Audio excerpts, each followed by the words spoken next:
Jerry Jones came out this week and said a win today would legitimize this football team. To do that, they're going to have to play better than what they have in recent weeks. But we're going to get a chance here today, Tom, to see the Cowboys the way they had intended to look when they came into this season, and that is with 3 healthy, explosive running backs. Marion Barber healthy, Felix Jones back after missing the last couple of games, and then, of course, Tashard Choice. All 3 of those guys expecting to have big games today.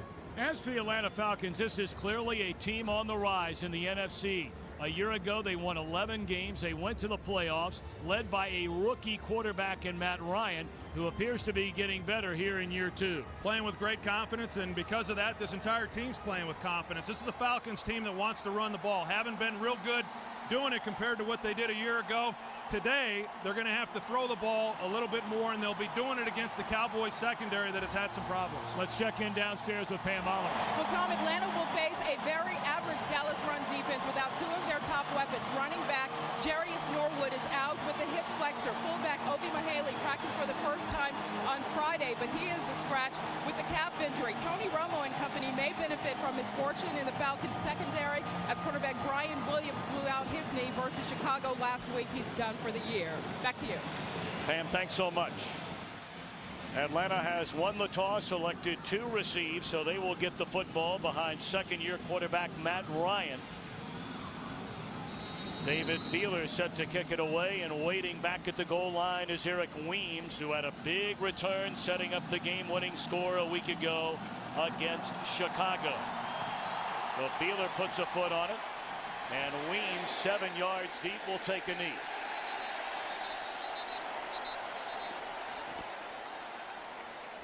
Matt Ryan, 24 years old, out of Philadelphia, Pennsylvania, leads this Atlanta offense. Michael Turner, the second leading rusher in the NFL a season ago. Some key injuries, as Pam mentioned a moment ago.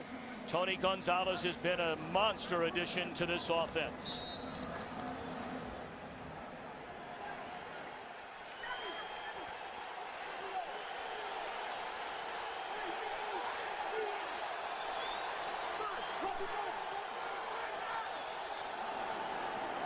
Play fake.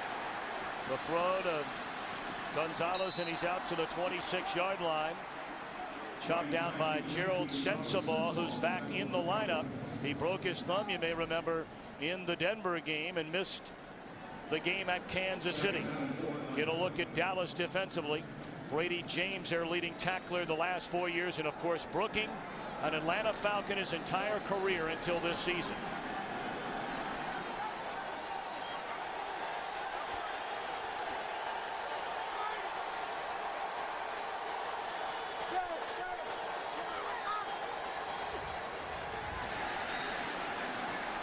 Gonzalez, back-to-back receptions to begin the game, and that one good enough for a first down.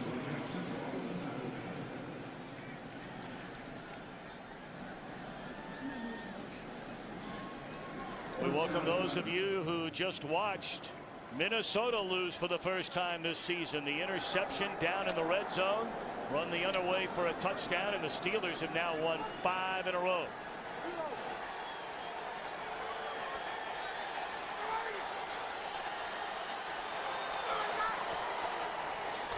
This is Michael Turner. Runs through a tackler and is stopped after a gain of almost 2. Jay Ratliff, coming off a Pro Bowl season, there to make the tackle along with Ken Hamlin. Yeah, no, Tom, you look at this Atlanta offense, and certainly with Mike Mularkey and what they were able to do last year running the football, they haven't been able to run it with the same consistency this season, but yet the defenses still understand coming into a game that you better be able to stop their running game or you're going to have some major problems. Even though Atlanta throwing the ball on first and second down, still getting 8-man fronts. Turner breaks it to the outside, and what a nice play made by Mike Jenkins. His first year as a starter since taking over for Anthony Henry. That's a good tackle. And Michael Turner, not an easy guy to get down once he gets out, into the open field. But if you're going to be able to have some success against a running team, you better have corners that'll come up and be willing to make a tackle. 3rd down and 8.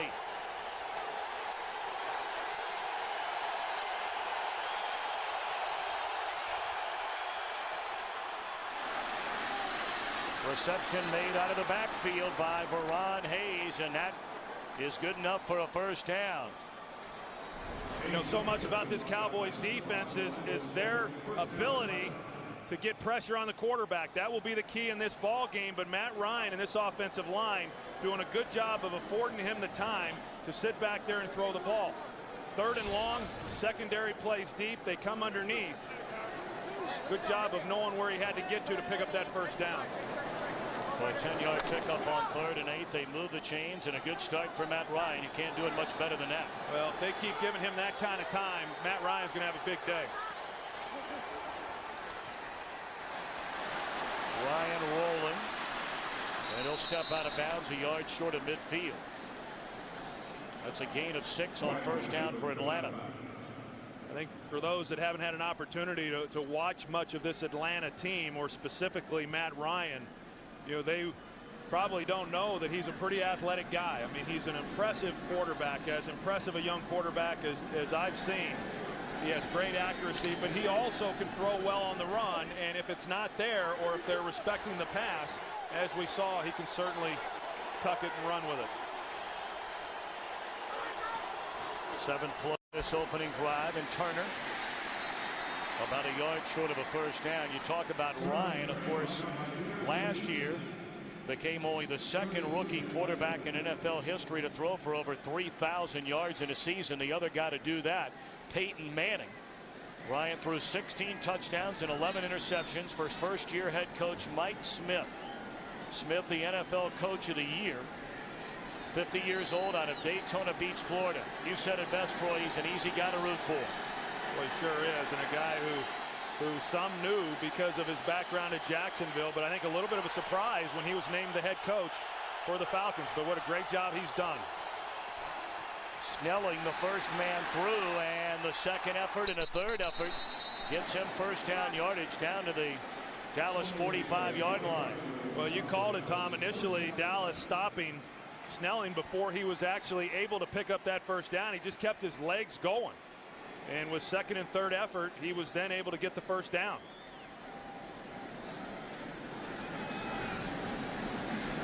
The Atlanta team went 11-5 last season with a rookie quarterback.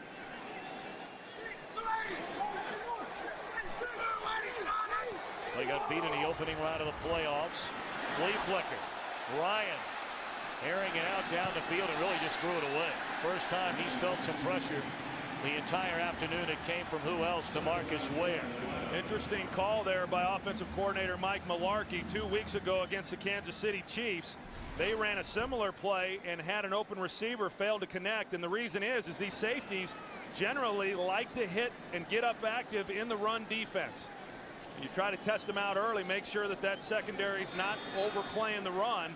Dallas does a good job of staying deep, and then of course pressure there on Matt Ryan.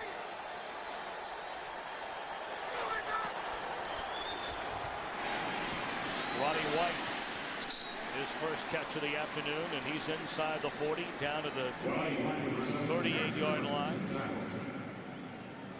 Now, this Atlanta offense, we talk about it as far as, you know, with a rookie quarterback a year ago and how much they had to rely on running the football, ran the ball as much as anybody in football on 1st and 10 last year.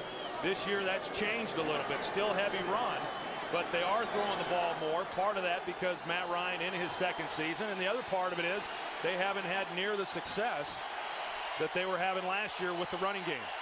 3rd and 3.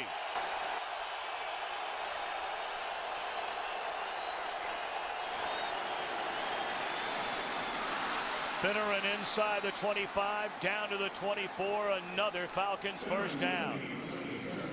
Well, they put the other receivers to one side. They got Brian Finneran, a one receiver route on the backside, and he runs a slant. A good route there by Brian Finneran. Being able to get some separation and a pretty easy connection there for the first down. Here's the opposite side, same combination there. And those two ran into each other. Good thing Matt Ryan was working opposite. Well, Roddy White hammering Michael Jenkins.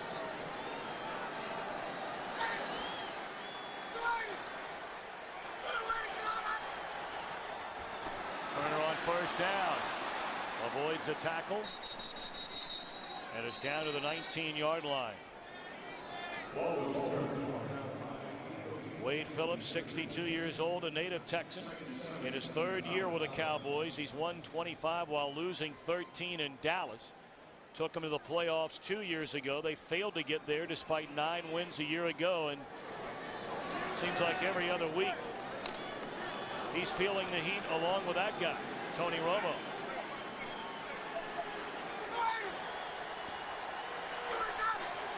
Thirteenth play of the drive. Snelling inside the 10 and barrels his way inside the 5. Snelling getting playing time today, as Pam mentioned a moment ago. With injuries to Jarius Norwood and Obi Mahaley, we're going to see a lot of Snelling and Veron Haynes. Well, the action in the backfield held the backside pursuit from being able to collapse, on Jason Snelling, and a good job on that left side of the offensive line getting a push. Jason Snelling, as you mentioned, he's playing for Jarius Norwood, and a guy that they have great confidence in, and he is off to a good start. Empty backfield, and Ryan just throws it away.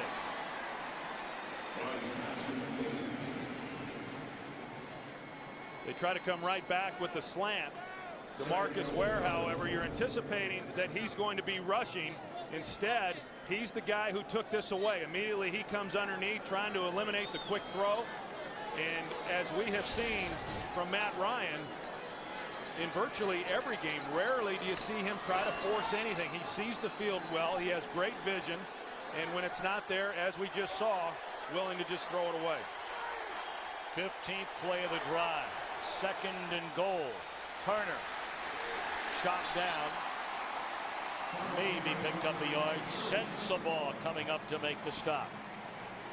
And this is such an important part of what the Atlanta Falcons are all about. Once they get into the red zone, whether that's on offense or whether it's on defense, they're one of the best in the league coming away with touchdowns once they get to this part of the field.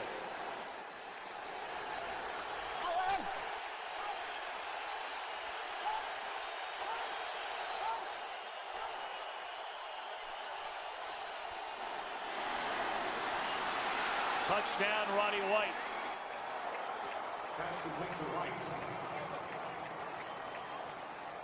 So on 3rd and goal. Well, you look at what Atlanta did offensively there. They put Gonzalez to Matt Ryan's left. They put him as a single receiver, and then they do trips right here. And typically, if you get one-on-one to Gonzalez, that's where Ryan's going to go with the football. Instead, he works the 3-receiver side, and they just outflank Terrence Newman. What an opening drive by the Falcons on the road here in Dallas.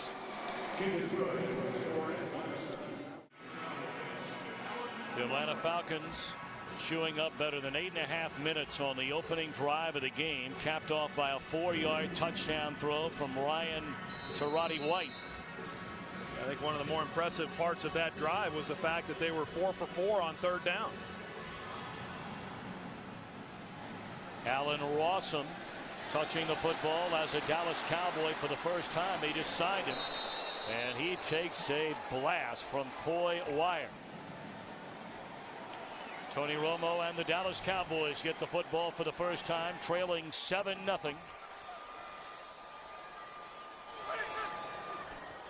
And Romo comes out throwing on 1st down, hit as he threw, and it's incomplete.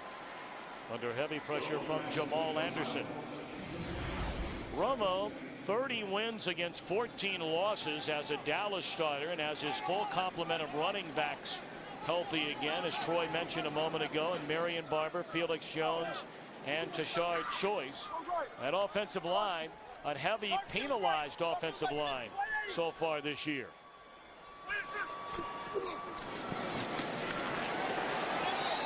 Barber dropped behind the line of scrimmage.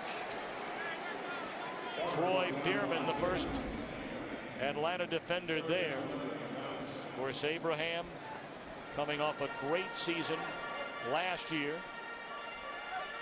Curtis Lofton led him in tackles as a rookie a season ago. Mike Peterson replaces Brooking in the linebacking core, and they're without Brian Williams, who was injured last week, a knee injury. He'll be out for the year, so Brent Grimes and Chris Houston are the starting corners.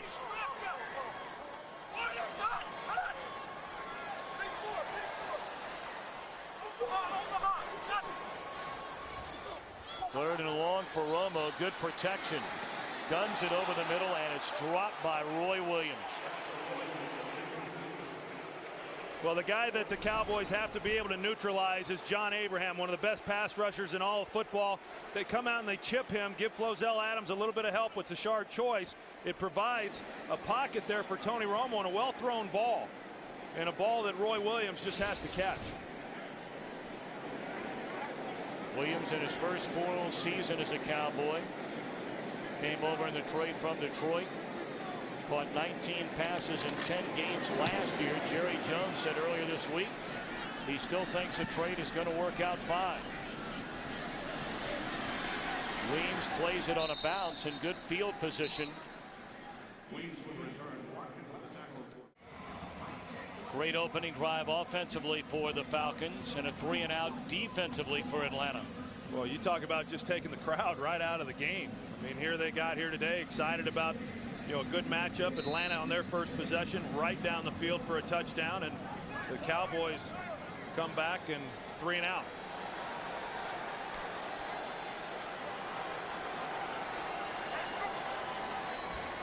Ryan to throw on first down. Catch is made by Brian Finneran. Did he catch it, or are they saying incomplete? Now they say incomplete.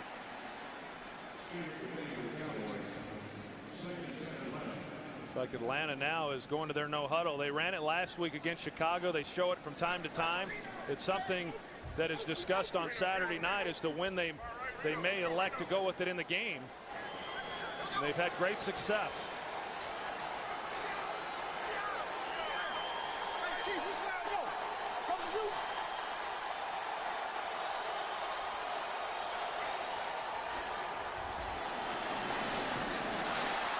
Thrown behind Finneran. Flag down.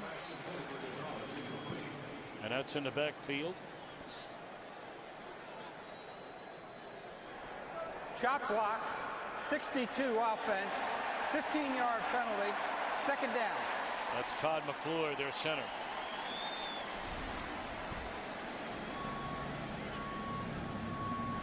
You see him right in the middle, and it's once he's engaged. Then with the right guard, Harvey Dahl, it didn't look like there was any malicious intent, but once he went low, you can't do that. Once a blocker is engaged with a defender, you can't have an adjoining offensive lineman then use a cut block. And Todd McClure, he's, you know, not a real big guy by NFL standards. He's 300 pounds, but boy, next to the rest of that group, he sure doesn't look it.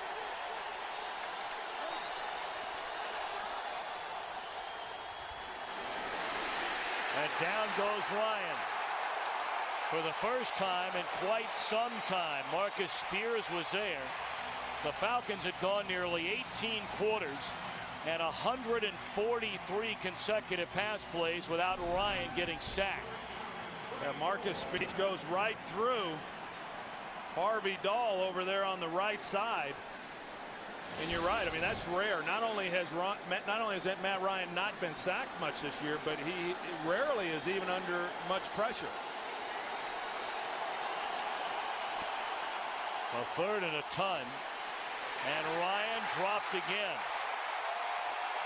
And that'll be a sack because they got him about a yard behind the line of scrimmage. And for DeMarcus Ware, that's 3 sacks in a game and a quarter. Well, Atlanta's trying to run everybody vertical, thinking maybe they could take a shot down the field and pick up the first down. They've got to hold it then in the pocket in order to let everyone get down the field. Nothing there. Matt Ryan just tucked it and tried to get what he could. Allen Rawson was shaken up on that kick return. The first time he touched the ball as a Dallas Cowboy. So Patrick Creighton has his job back, now returning punts.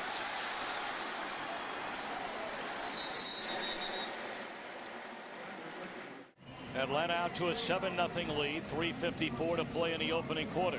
And you take a look right there, all 3 running backs, Tashard Choice, Marion Barber, and Felix Jones in the ball game. Felix Jones split out wide.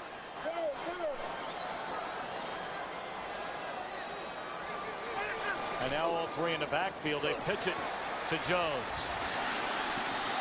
Tries to turn the corner and is chopped down after a gain of 3. Let's check in downstairs with Pam Oliver. Well, Tom, punt returner Alan Ronsom is supposed to help improve the Cowboys' return game, which is ranked 25th in the league, 21st in the league. But it's a quick debut, and he won't get a chance.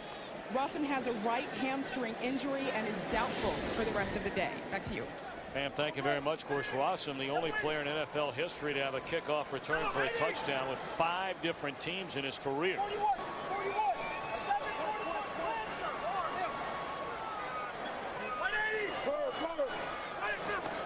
On a 2nd and 7, a little delay to Barber, and he is thrown to the deck by Jamal Anderson.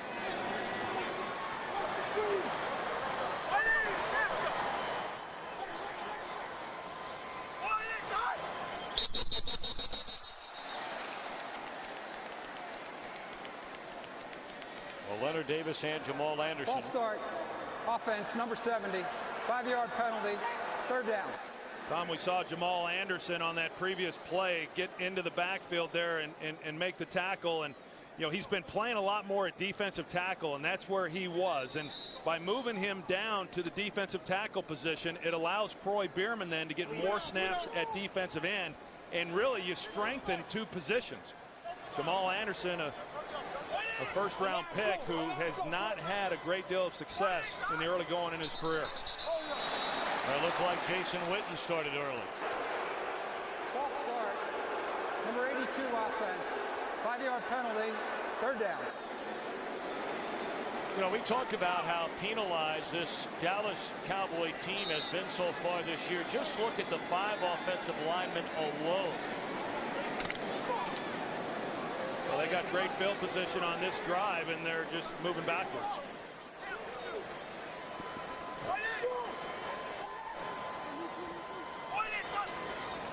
Third down and 18 for Romo. Flushed out of the pocket. Still on his feet. And is the ball loose? Falcons are saying the ball came loose as Romo was trying to dive for a first down. Still no signal on the field.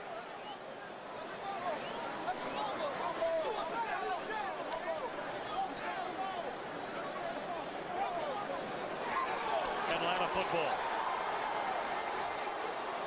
Well, you can't blame the effort for Romo. He was trying to get to the stick.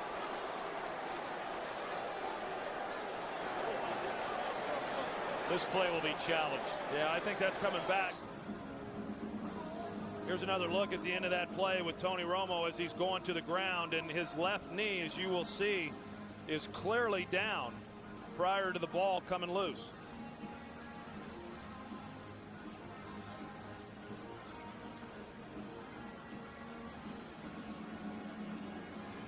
Romo shaken up clearly once he got back up on his feet, and they're still making sure everything's aligned over on that sideline as we await the challenge of Wade Phillips. Well, I think now, I think with the officials, that they look at this and they say, okay, he was down, and then they've got to determine, you know, where the spot of the ball is, because he's not going to get the first down. The quarterback's knee was down with possession of the ball. Prior to losing possession of the ball. The ball will be placed at the 49-yard line of Atlanta's. It'll be 4th down and 2 yards to go. On a 4th and 2, apparently no debate as to what Wade Phillips was going to do. Still in the opening quarter, a 7-0 game. Ball at midfield. He's going to punt it. Well, it looked like Romo may have taken a shot to the head. I mean, it looked like that's what they were kind of checking him out for over on the sidelines with the medical staff. Matt McBriar has been terrific hitting the opposition inside the 20. Did it 5 times in one game against Carolina. And a fair catch signal for and fielded cleanly by Eric Weems. Well, as they continue to look at Tony Romo, get a look at the head and the neck. He took a hit, and then the neck snapped back, and the head hit the field of play again. They already have ice on the neck, and the backup quarterback John Kitna is getting loose.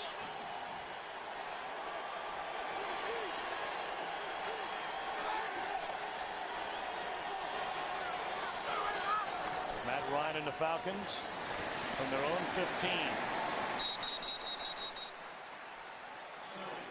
Snelling for a couple of yards on first down, tackled by Brady James. You know, it really is interesting when you start looking deep into this offensive unit for Atlanta as to why they're not having as much success as what they were able to have a year ago. And you know, 4 of the 5 games that they've played this year, they have failed to run the ball for an average of 4 yards per carry, and that in and of itself is not unusual. That was fairly consistent even last year, but what they've lacked is the big breakaway runs that they led the league with a year ago. And not much running room on second down for Turner. He's run down by Jason Hatcher. But I think the one thing about it, Tom, with Atlanta is right now they're playing the game that they want to play. I mean, they came down on that first possession. They got the touchdown. They're up 7 points. And even though here in the early going they're not running the ball very well, they are not going to get away from it. I mean, as long as this game is close or they're playing with a lead, they're going to continue to pound it. That's Mike Mularkey's MO. That's what this team's about. It opens up the play action, and then eventually they'll start taking some shots down the field.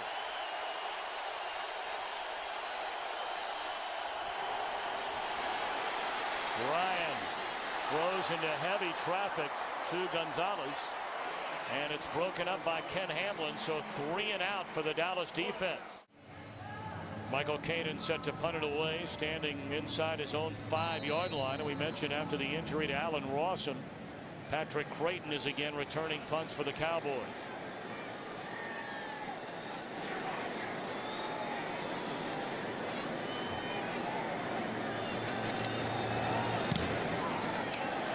Very short punt by Caden. Takes a Falcons bounce. And for the second straight series, it'll be very good field position for the Dallas offense. And Tony Romo is back on the field. We're told he's got a strain in his neck, but that he's all right. Some of the quarterback play from earlier today, all winners. Tom Brady with the Patriots over in London against Tampa Bay. A bounce back win for San Diego after that loss against Denver. And Aaron Rodgers and the Packers beginning to play well. We'll see them next week at Lambeau with Brett Favre coming to town. Good day for all 3 of those guys. I'll tell you, Phillip Rivers, what I've had a chance to see of him, what a player he is. Doesn't get discussed a lot, but he's off to a heck of a year, even though that team has struggled somewhat.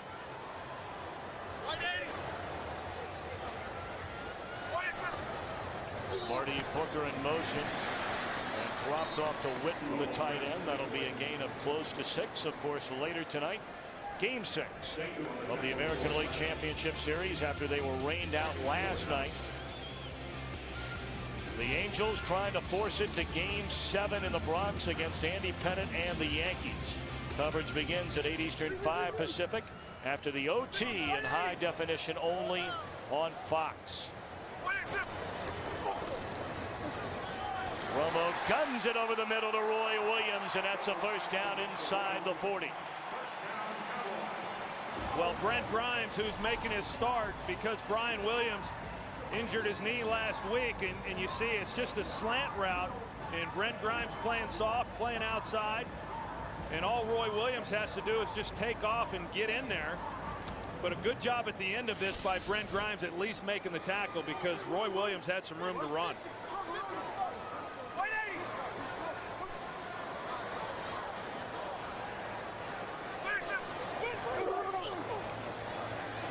Great protection. Witten open down the middle of the field. He's still on his feet and tackled to the 17-yard line.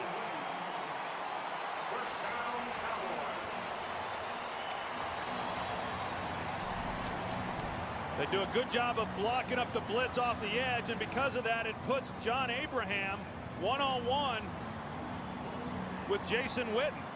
You know, they're anticipating that they can get there with pressure, and if you don't, then you're compromised in the defense with a defensive end trying to maintain position with one of the best tight ends in football. Felix Jones level. There have been some vicious hits by Atlanta defensively in the early part of this game. Lofton along with Jonathan Babineau on a stop there of Felix Jones, who's playing for the first time since spraining a knee ligament in his left knee against Carolina. He's back for the first time in 3 weeks.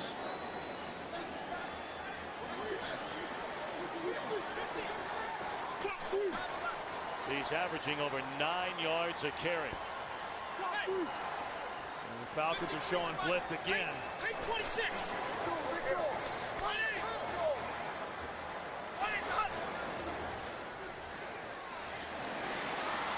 Throw a little bit short to Jones, who makes a catch after a gain of 2. 3rd down upcoming. That's something that you just don't see much from Felix Jones. Of course, he's missed the last few games because of injury. But even going back to last year, he only played 6 games because of the injury that he had last season. But he only had 2 receptions a year ago. And then prior to getting hurt this year, he had 1 reception. So when he's in the game, generally, it's because he's going to get the ball handed to him. 3rd and 8.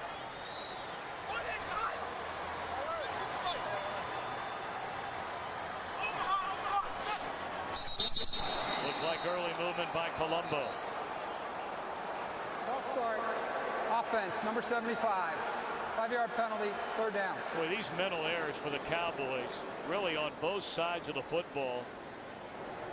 They find themselves hurting themselves so frequently. I'll tell you what, this offensive line is just awfully skittish. And Romo's making a lot of checks, a lot of protection checks at the line of scrimmage. Of course, that time, John Abraham was over Mark Colombo, and you'll get a little skittish when that's the case. Here's John Abraham.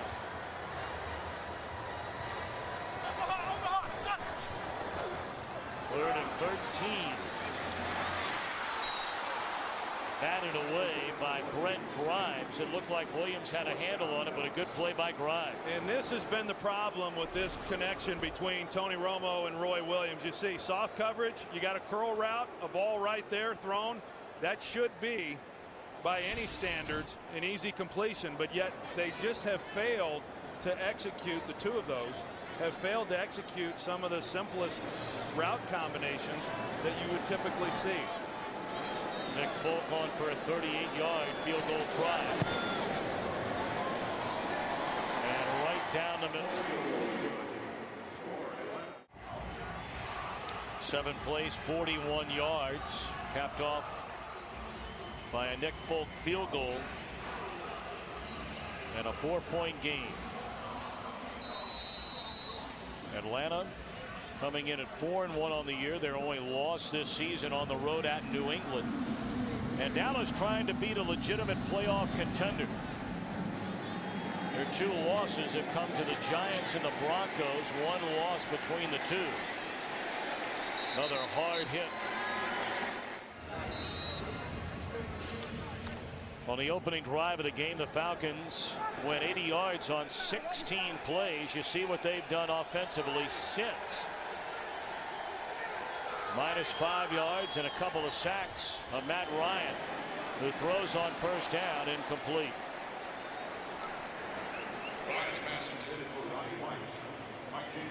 Hey, Tom, I think you got to go back to the job that Atlanta did defensively once Dallas was able to get into the red zone. And they've been absolutely dominant, especially here over the last 3 games, and counting this one, the last 3.5 games. Teams that have gone into the red zone 12 times and only scored 3 touchdowns. And we talked about it coming in that Atlanta got a touchdown on their drive. Dallas didn't. That would raise a little bit of a red flag if I'm the Dallas Cowboys. Roddy White on the other side of the field dodges 1 tackler and appears to have a 1st down. He broke away from Terrence Newman. And depending on the spot of the ball, it is a 1st down for Roddy White. This is a good young group of skill players. I mean, when you talk about Matt Ryan, and a lot of people do in his 2nd season, but then the players that he has around him, and Tony Gonzalez, I think, has made all of them a little bit better. But Roddy White just in his 5th year, Michael Jenkins in his 6th season, and then of course Michael Turner. This is a team that could be together for a while. There's Turner, and he is caught from behind. Nice tackle made by Junior Seave. And I think that's kind of the difference right now with Atlanta. running the football is Michael Turner. You know, a year ago, I don't know that you have a defensive lineman catch him from behind right there. And you know, Michael Turner, a guy who's regarded as a real power runner, I don't know that that's really what he is. I mean, he's a guy who prefers to bounce it outside. You give him a crease, he can certainly go 40 yards on you, but we haven't seen that explosiveness that we did last season. He'll take the pitch. Has a first down and more out to the 47-yard line.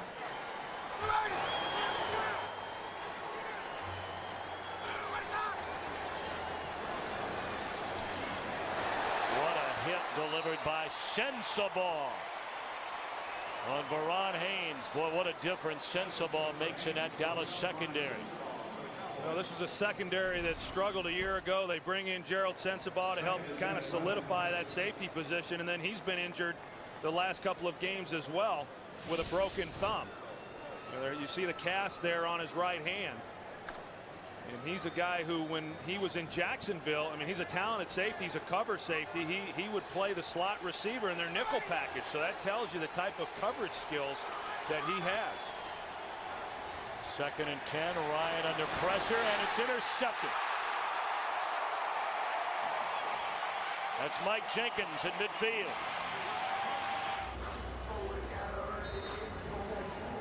Second interception this season by Mike Jenkins. It's only the 3rd all year for the Dallas Cowboys, fewest in the National Football League. First down.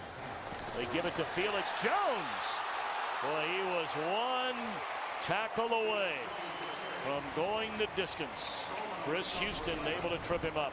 You're going to see DeMarcus Ware. He starts up the field, and then he puts the inside rush, and that flushes Matt Ryan out to his left. And I don't know that he sees Mike Jenkins, who actually knocks Mike Jenkins on the ground for the Falcons, and then he's on the outside of that throw. But I don't know that Matt Ryan really got a good look once he got flushed. First down, they'll give it to Felix Jones again. And the ball is loose. And the Falcons say they have it.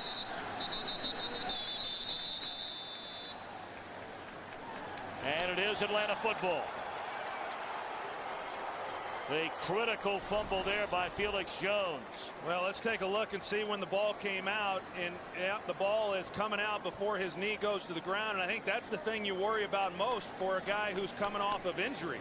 Has not played, has not had much contact, isn't accustomed to having the ball tried to be stripped from him. And as you see, they come right in. Thomas Johnson is the defender who went right after the ball and was able to strip it from Felix Jones. And you know, we saw the interception from Matt Ryan. That's uncharacteristic of the Falcons, but what this defense has been is very opportunistic in creating takeaways themselves.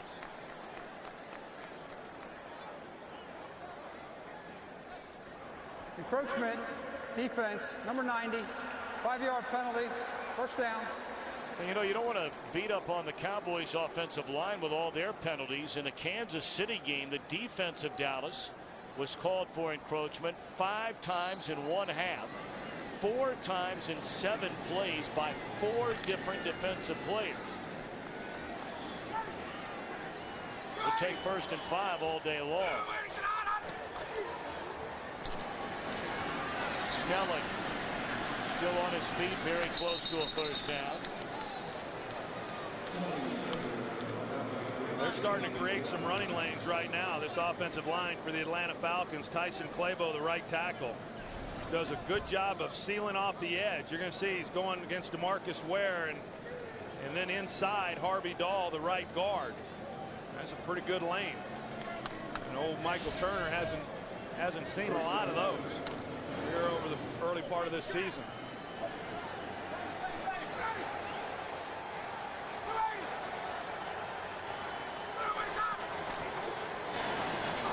Turner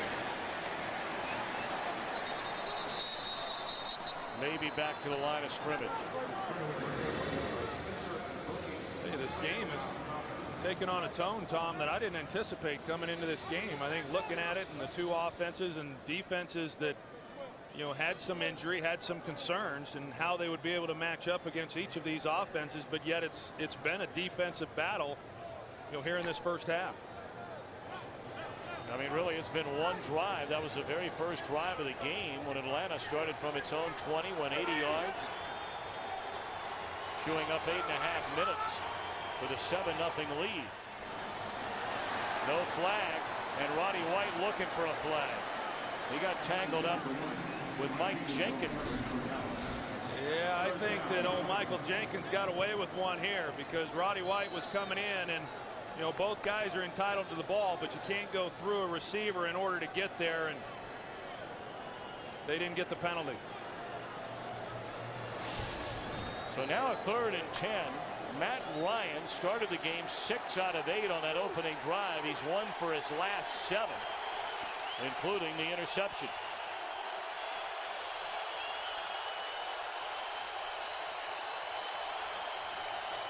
Blitz coming. Ryan steps up and delivers a strike to Tony Gonzalez, the first down to the 31-yard line. They've gone to Tony Gonzalez quite a bit here in this first half, and they've got Orlando Scandrick, a corner, who was matched up on him man-to-man. Tony Gonzalez, in his 13th season, he's able to run the out route and run away and create a nice throw there for Matt Ryan, just laying it out towards the sideline. So you always wonder when you pick up a big name free agent like they did with Tony Gonzalez as to how he's going to be able to come in. And oftentimes those deals don't work out, but boy, has this one worked out for the Falcons. They'll throw it on first down, and Ryan is dropped, and the football comes loose. The Cowboys say they have it, and they are correct.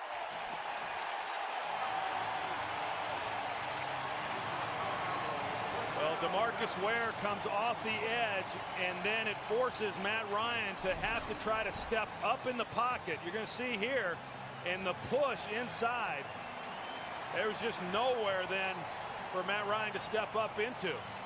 The linebackers came late, but Bowen is able to get in there and make a play. And then Anthony Spencer able to cover it up. So back-to-back turnovers. The interception by Ryan, the fumble by Jones, now a fumble by Ryan. And with under 6 minutes to go until halftime, the Cowboys with a football from their own 41. And Romo drops on first down. Great protection, and looking for the home run ball. It is caught by Miles Austin, the home run ball.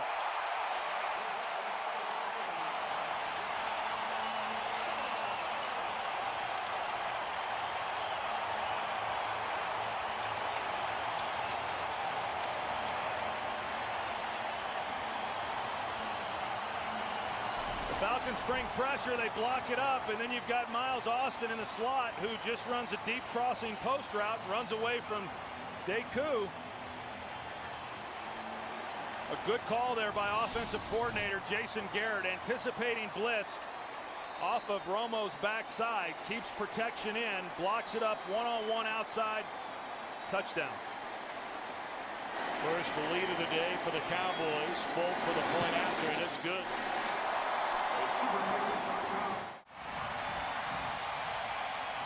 We talked about the monster game for Miles Austin.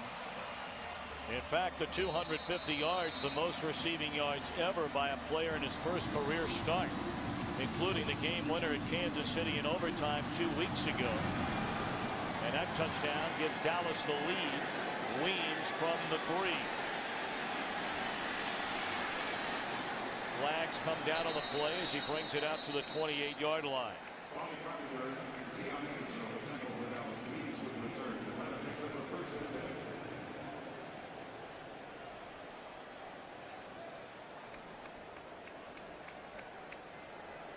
During return, holding return team number 27, 10-yard penalty, first down.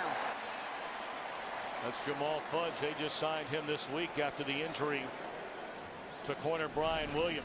Well, here's that defensive play by DeMarcus Ware. He doesn't get credited for the sack, but he was the guy who forced the pressure. And then you're going to see on the touchdown the job that they do on the backside of this, giving Romo a nice pocket, picking up picking up the pass rush, and as I said, one-on-one then, Miles Austin on the safety, Thomas Deku. And that's Jamal Fudge, who got flagged on the return.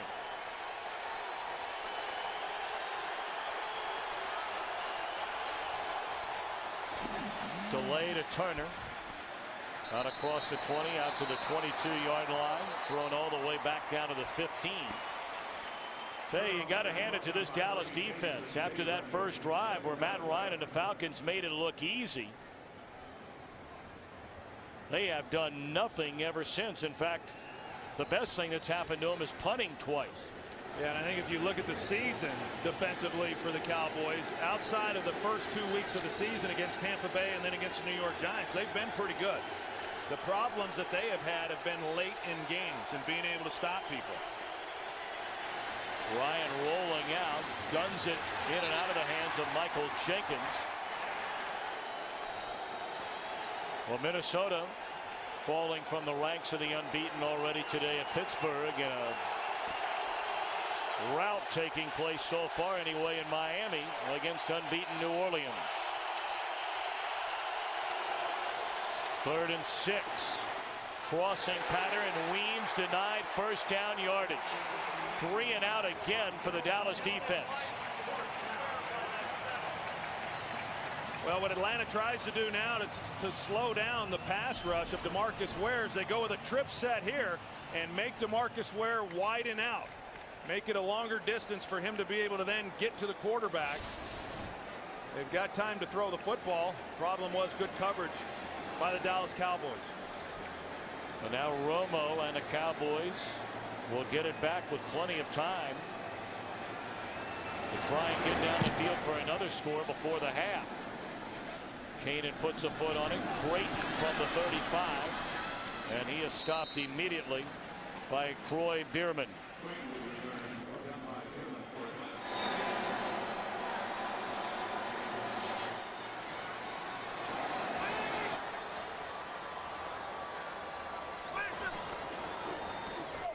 Romo, a short drop on first down, finds Witten. Not much of a gain. We'll call it 3. You don't think Favre's looking forward to that game, do you? That is going to be a lot of fun. Green Bay all of a sudden starting to play pretty good football. Yes, they are. And they're able to pick up a game there on the Minnesota Vikings, and so there's obviously a lot of emotion going into that ball game, as you can well imagine, but it's also 2 good football teams. They called a gain of 4 on 2nd down and 6. That'll be a loss of a couple of yards, only give to Marion Barber. Well, you're coming into this ball game, you look at Atlanta defensively along that defensive front and how they would hold up against the size of Dallas's big offensive line, and they've held up well. They've been able to get pressure into the backfield. And for the most part, the Cowboys have not just run the ball over them. I think like maybe they were anticipating coming into this game with the 3 healthy backs. Only 27 rushing yards for the Cowboys in this opening half.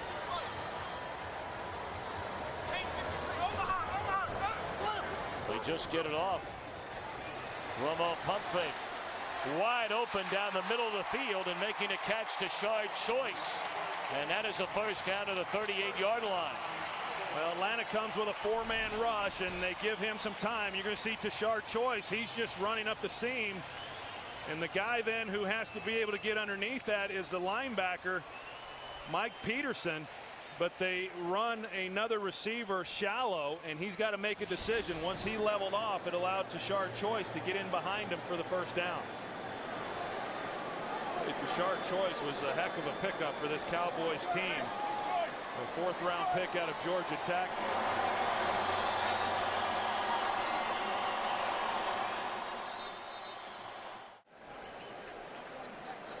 Look at the leaders offensively for the Cowboys. It should be noted Romo in the first quarter was 0 for 2. Since then, he's hit on 7 of 8 for 132 yards, and the Cowboys are in the Wildcat formation. That's Tashard Choice who is taking the snap. And they had Felix Jones in motion. False start. Offense, number 63. 5-yard penalty. First down.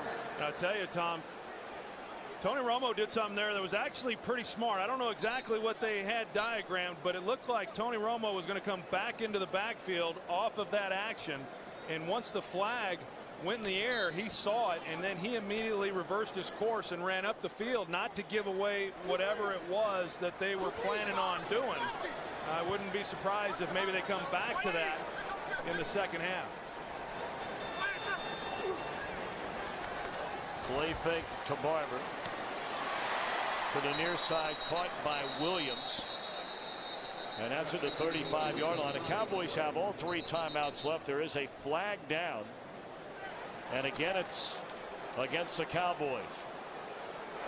Interference, offense, number 11. 10-yard penalty, first down. Well, again, you've got the curl route, and it's again Brent Grimes here, and does he extend? And there's not much there. And here's the previous play with Tony Romo lined up wide. It looked like here he comes, and then he saw the flag, and he immediately turns and heads up the sideline. And pretty smart on his part. Whether or not they'll get back to it in this ball game or in a future game, but at least he didn't give away maybe what they had in mind.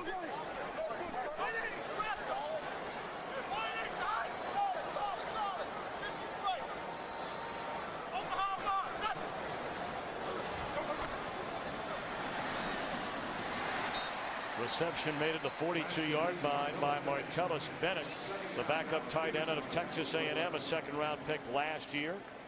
Clock continues to run. Again, Dallas with all 3 timeouts remaining.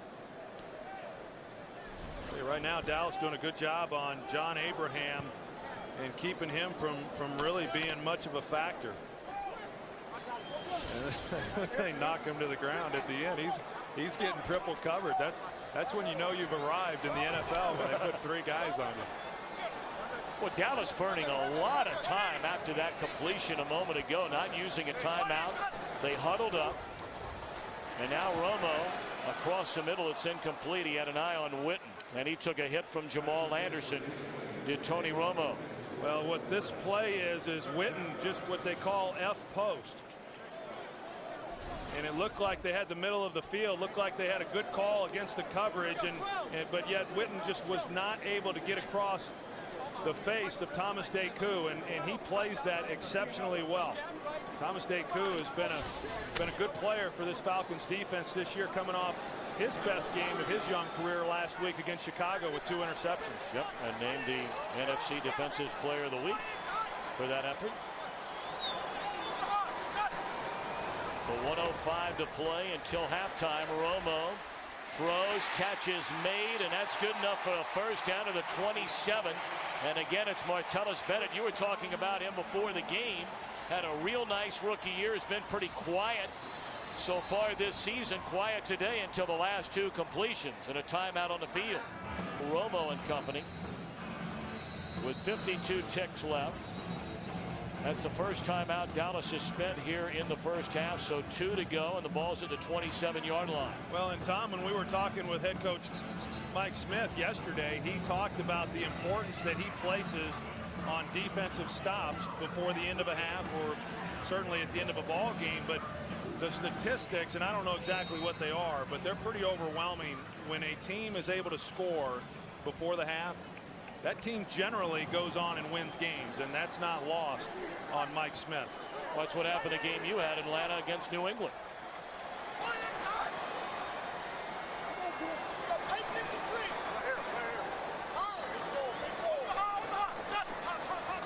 Blitz coming. Romo gets it away to Barber, and a nice open field tackle keeping Barber in bounds, made by Chris Houston. Yes, it was, because Marion Barber in that situation is not an easy tackle. He probably breaks more tackles than any running back in football. Down to 30 seconds remaining until halftime. Romo caught by Austin. First and goal at the 9. And the Cowboys use their second time out of the half. I tell you, Miles Austin just has a knack for knowing where the holes are in these zones, and you see him get there. A well-thrown ball by by Tony Romo, having to lay that perfectly over the outstretched hands there of Chevis Jackson. But Miles Austin, you can tell the rapport that he has with Tony Romo. And, you know, as you mentioned earlier, Tom, we saw it 2 weeks ago against Kansas City, the day that he had. And a little bit like Martellus Bennett, you know, he was one of those guys that was expected to come in and really help make up for some of the lost production when they lost Terrell Owens. And now with him getting more opportunities, he's starting to really show up for this team. Romo has had a fabulous second quarter. Yes, he did have a fumble, but he has been brilliant. Started the game in the first quarter 0 for 2. Ninth play of the drive. 22 seconds left.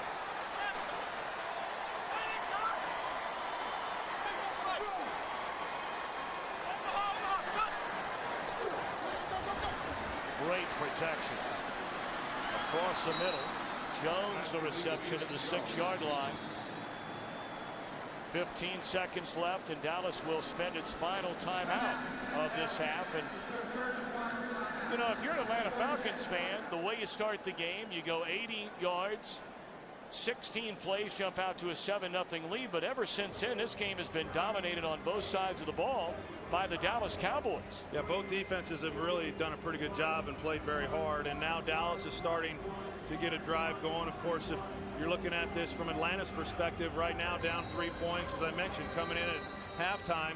You know, it's overwhelming, the statistics, when you look at who goes on to then win a game. But if they're able to keep this a 1-possession game and a 6-point difference, I mean, that's certainly what they're angling for at this point. Well, you're out of timeouts and you're under 15 seconds left to play. In this situation,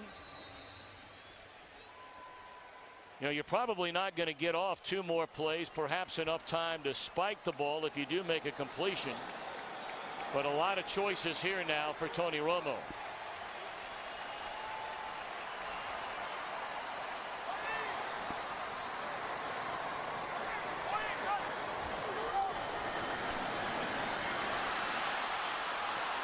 Romo still on his feet. Touchdown! Wow, what a play by Romo.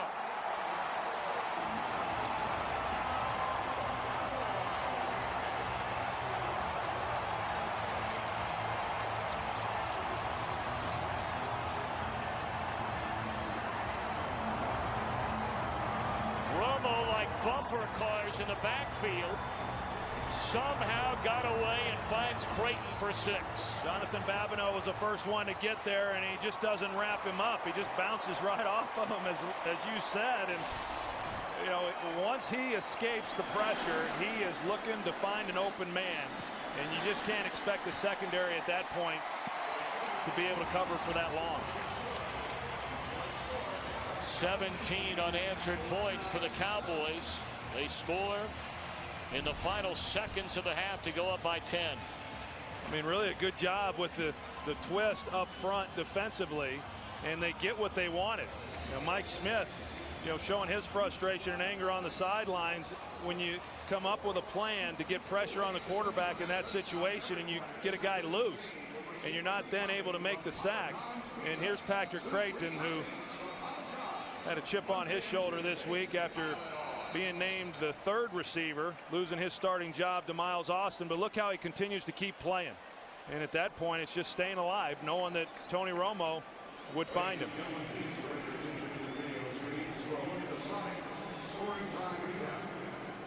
The 11-year Atlanta Falcon, in fact, a lifelong Georgian, Keith Brooking. Born in Georgia, went to college at Georgia Tech, spent 11 years, 5 of those as a Pro Bowler for the Falcons. They decided not to bring him back. He signed with Dallas. He's very happy to be here. And had circled this game on his calendar when the schedule came out. 1 second, and then that will tick off, ending the opening half. So outside of an opening drive by the Atlanta Falcons to go up 7-0, the Dallas Cowboys regroup in a hurry, both on offense and on defense, and have a 17-7 halftime lead.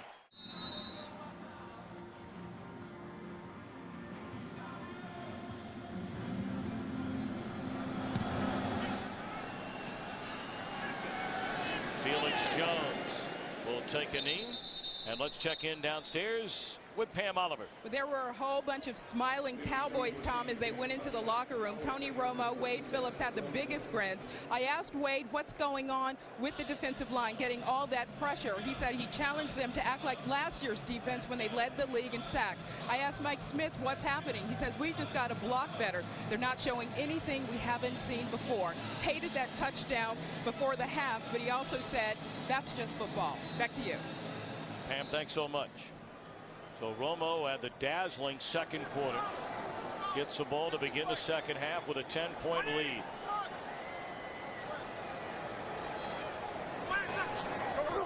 And he comes out throwing. They pick up the blitz.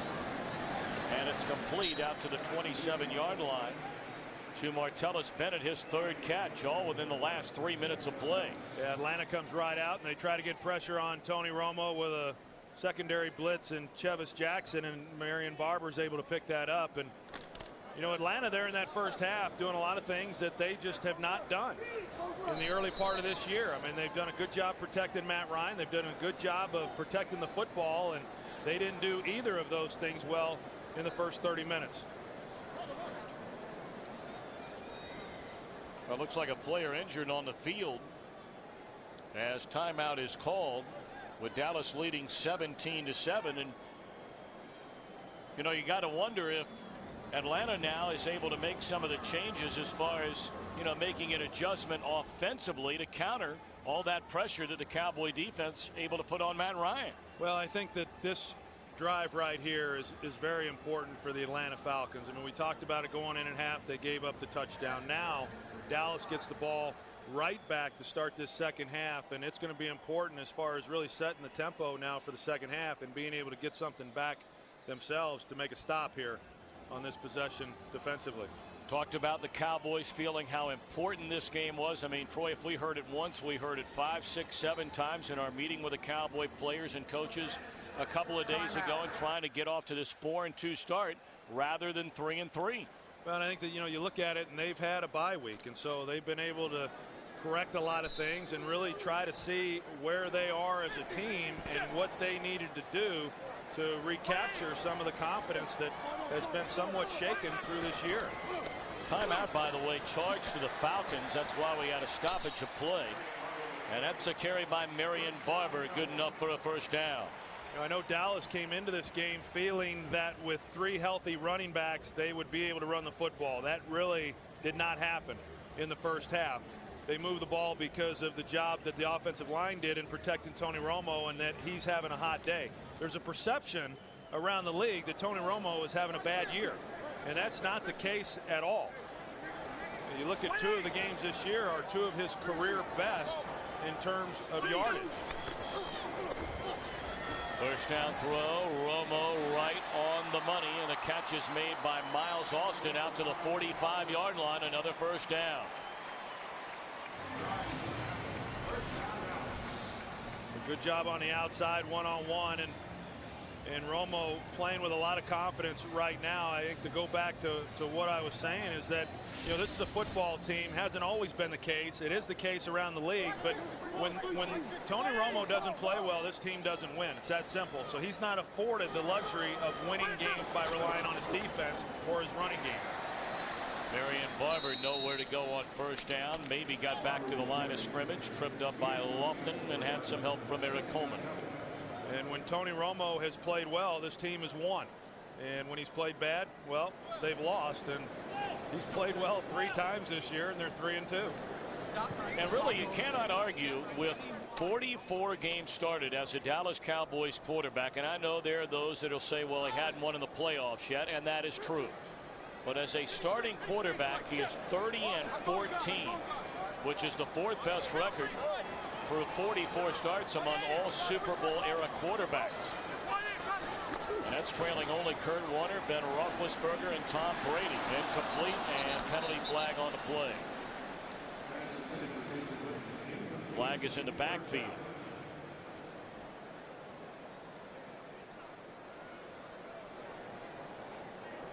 Illegal shift, offense, 2 men moving. Penalty is declined, 3rd down.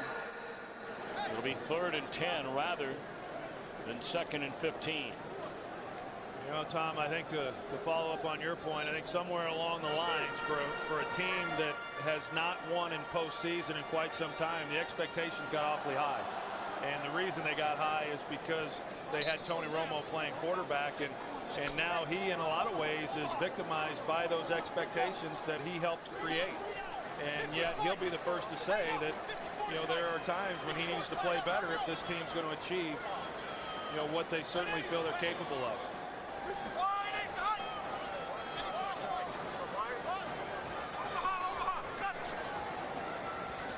Third and 10, and he is sacked back into 37-yard line. On the blitz, it was Thomas Deku. Yeah, you're going to see a whole sellout here. I mean, here they come. They're coming off the edges, and they're just selling out with everybody and just trying to get some pressure here on Tony Romo. No safety in the middle of the field, one-on-one across the board. And that ball's just got to come out. You don't have enough blockers to give him time. So as you mentioned, a very important opening series for the Atlanta defense, and the Falcons come up with a stop. Weems at the 14, dropped right there.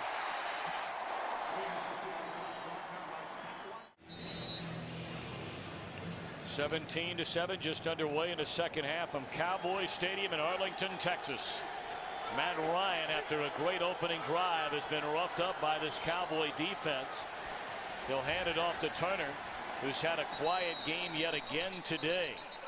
We brought up the Atlanta rushing attack a season ago.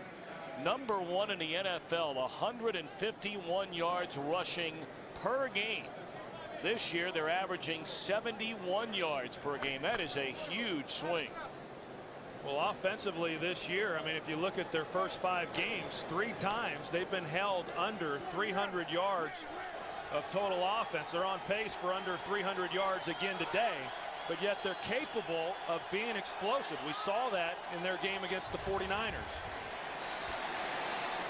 A strike to Michael Jenkins, and depending on where they spot the football, he may have a first down. He needed to get to the 24. And it is a first down. I was going to say, in order to give Matt Ryan and this offense a chance, though, they've got to give him more protection than they did in the first half. And this was a pretty good start. Clabo there one-on-one with DeMarcus Ware, not what they would prefer to do, but they're able to get away with it on that play with good protection.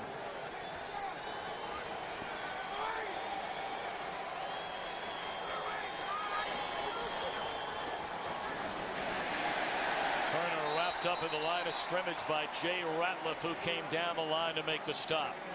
You know, he's somewhat of an undersized nose tackle for 3-4 nose tackles. I mean, typically those guys are 350 pounds. Jay Ratliff weighs in at about 300, but he's got a heck of a motor, and he goes hard every single snap.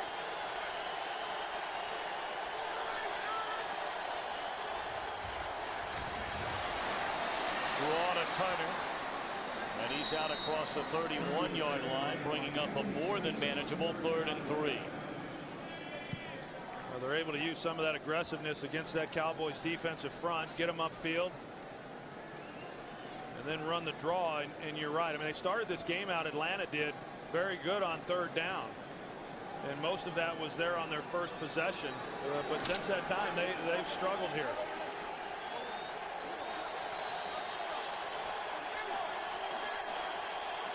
Spotted to the 32, 3rd and 2.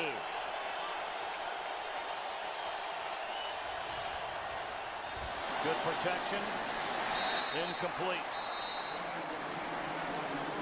Flag down on the far side of the field. Looks like this is going against Dallas. Offside. Defense. Wow. Number 72. 5-yard penalty. First down. Well, if you're a Cowboy fan, it's a legitimate question to say, how does this continue to happen? I mean, we mentioned last week it happened 5 times in one half, lining up offsides by a Dallas defender. Well, and they're doing it in silent count, so the Falcons offensive line is watching the ball, and yet they're still able to get Dallas offside.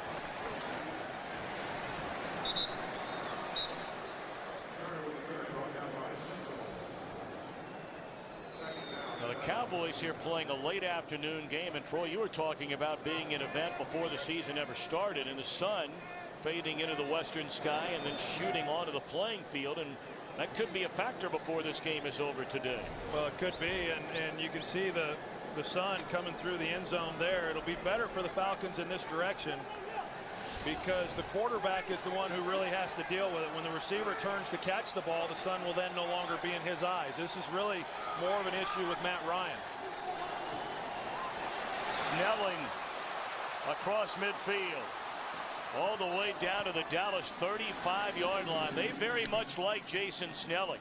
He's played fullback, he's played tailback, and he's going to take on an important role as long as Jarius Norwood is out injured. Yeah, he's a versatile guy. You can't have enough guys like this on your ball club, and a nice run, but a nice job by the offensive line in creating a hole for him. And you know, as you said, they'll use him as a wide receiver. They used him as a lead blocker last week. They have at times here today. And then, as we've seen, he's a pretty good ball carrier when he gets it in his hands also.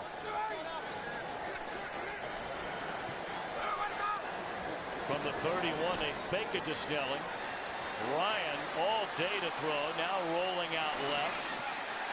That's a dangerous throw right there. Fine. Looking for Tony Gonzalez. He was well defended by Sensabaugh. Yeah, you say, wow, he really got great protection there, and the reason is they've got an 8-man protection all across the board. Only 2 guys going out on the route. The problem is that Dallas has got them all covered. And as a quarterback, I know there's always the constant discussion as to, okay, do we max protect, send 2 guys out, or do we let you navigate a free rusher? And I, along with most quarterbacks, would much rather get more receivers out into the routes so that you don't get caught with the ball like Matt Ryan just did. Snelling again with a nice run. And also a nice tackle again made in the open field by Jenkins. He's had a couple of those today. You know, when Mike Mularkey was anticipating on that previous play, when they did block him up, he was anticipating an all-out blitz and one-on-one. And we saw Dallas do the same thing in the first half. They got the one-on-one, and that's when Miles Austin was able to score the touchdown. But that time, Mike Mularkey guessed wrong. 3rd and 5.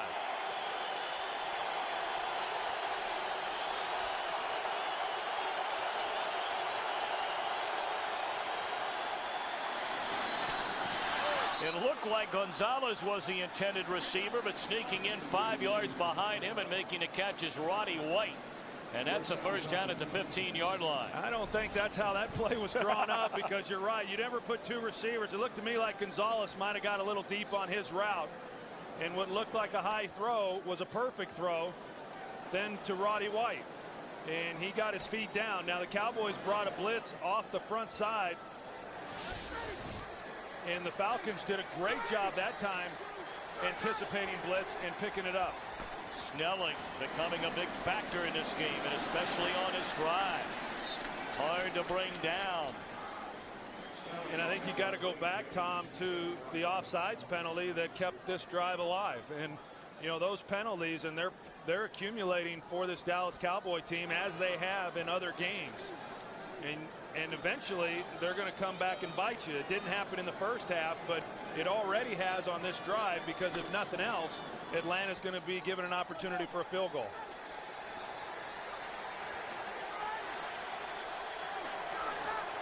Snelling out, Turner in, they give it to Michael inside the 5. And down to the 2-yard line. It's 1st and goal for the Atlanta Falcons. Well, Harvey Dahl, their right guard, he's a heck of a player, and here he is, and he stands up Marcus Spears. And you see the lane then that Michael Turner has to come off of. They tried getting Claybo there onto the linebacker, and if he's able to make that block, then it's a walk-in. They talk about Dahl being one of the nastiest players in the league. Turner behind his right guard and into the end zone. Touchdown Falcons. And a point after away from making this a 3-point game.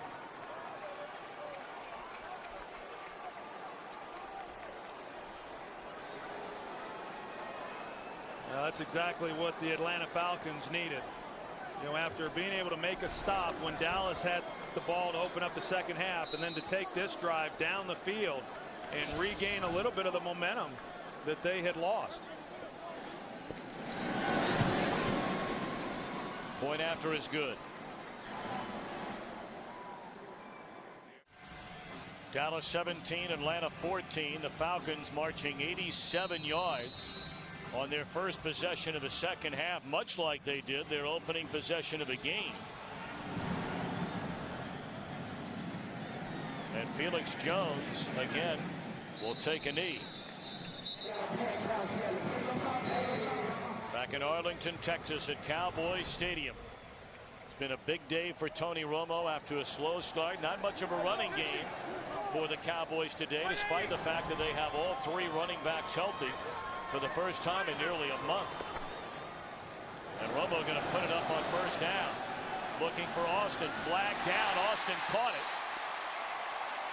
Again, there's a penalty flag right where Austin was being defended by Chris Houston.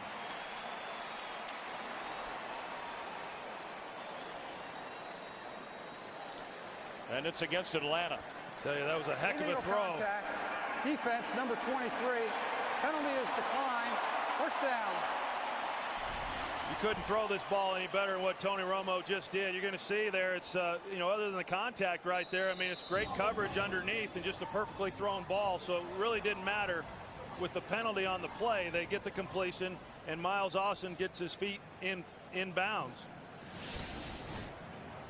And again, it was one of those situations where Atlanta had the perfect coverage call, and the execution of the Dallas offense just was better.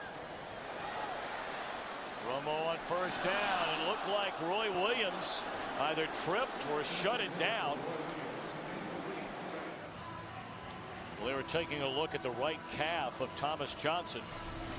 You go back and take a look at this route by Roy Williams. Initially, I thought maybe he hurt himself the way that he reacted, but he just kind of got fooled on the pass and thought the ball was going to be lobbed where he'd have to jump up and get it. Even he found that to be a little funny. So second and 10 at midfield.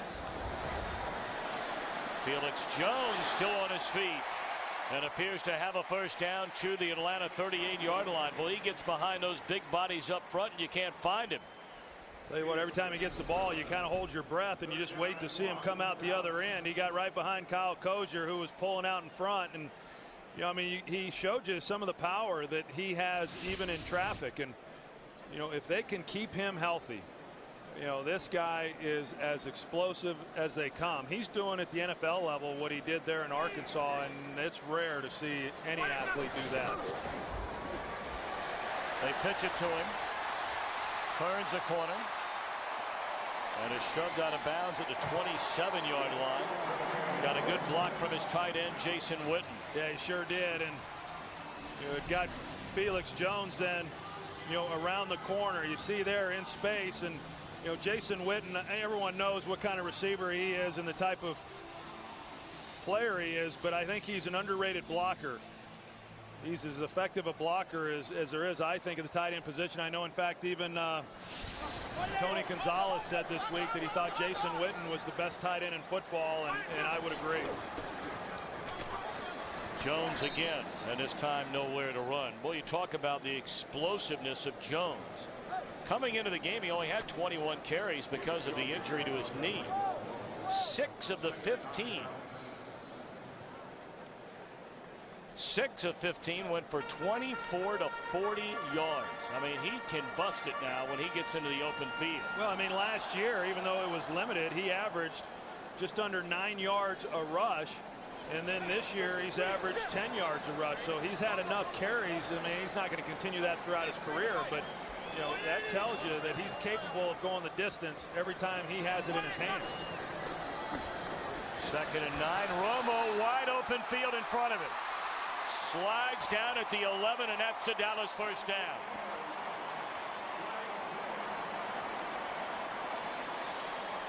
Looks like they may have a hold against the Cowboys. It's down the field where it would have been a receiver holding a defensive back.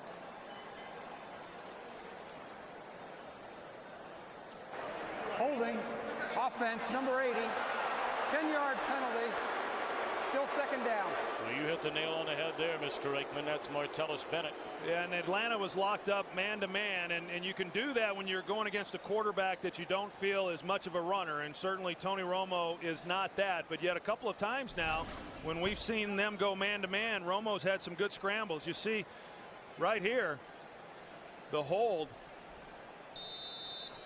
Deku trying to come off of that block to get in there and make a tackle, and Martellus Bennett just slung him to the ground. right in front of the official. You don't usually get away with those. Second down for Dallas, and Romo finds Austin. He breaks the tackle. The flag is down. He tiptoes into the end zone. He beat Brent Grimes, and more than likely that flag is against Grimes. Although we'll have to wait and see. Holding. Defense, number 20. Penalty is declined. Touchdown. Well, we saw this in the Denver game, and it was intercepted because he and Tony Romo weren't on the same page. This time they are, and a perfectly thrown pass. You see the contact at the top of this route, and yet they're still not able to make a play. Miles Austin is an explosive player, but he's also a physical player, and teams have had a hard time tackling him after the catch. We saw it 2 weeks ago in Kansas City. Point after good by Nick Folk. 7 plays didn't take long. No, for those that wondered whether or not Miles Austin was a one-game wonder, I think he's answered that today. A pair of touchdown receptions coming off the 250 receiving yards in a win over Kansas City. 144 receiving yards for him today.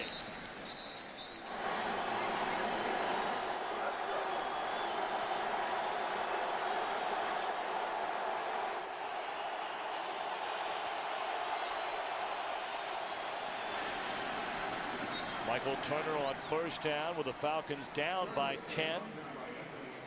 You know, our cameras are able to pick up Mike Smith complaining about the sunshine coming through the end zone from the west side. Now, we understand he was told there would be a curtain that would drop, and they have a curtain that can drop to block that sun coming in. And you only wonder, he's already spent a timeout to complain about it and did his decision on the opening coin toss to receive rather than defer and then choose which end of the field you want to go to late in the game, weren't affected by that. Turner on 2nd and 7 picks up a yard. Brooking there to stop him.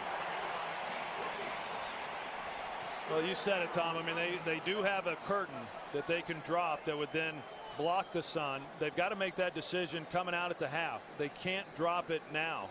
And the shadows aren't too bad actually on the field right now, but the previous possession for Atlanta, the sun was definitely a factor. It initially was out to start this possession, and it's only been out when the Falcons have had the ball. Right.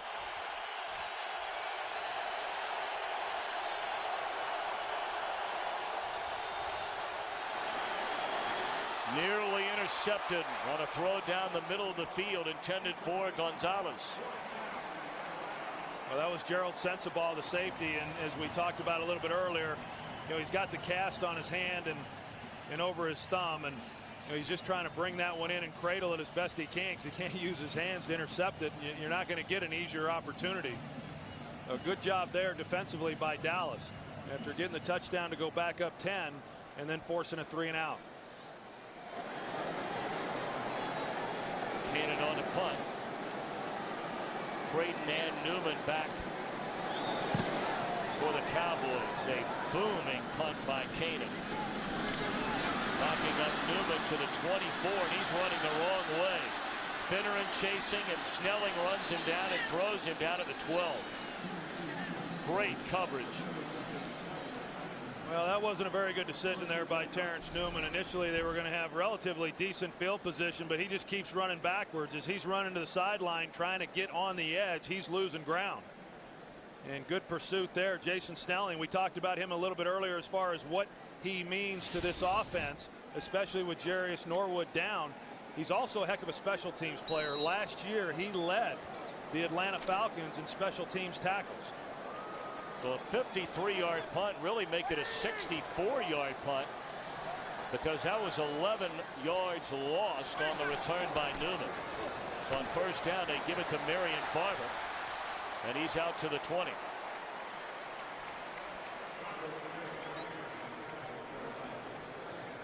Now some of the rushing numbers around the National Football League. A good day for Aaron Rodgers at quarterback, and his main back in Ryan Grant. Adrian Peterson through the air and on the ground, although Minnesota loses for the first time. And boy, Steven Jackson, he's a real good player on a bad team. Yeah, he's about all they got in St. Louis. So if they're ever going to do anything, it better be because he's having a big day. Barber spins away from a tackle, and he's out to the 34, and that'll be a first down on the final play of the third quarter.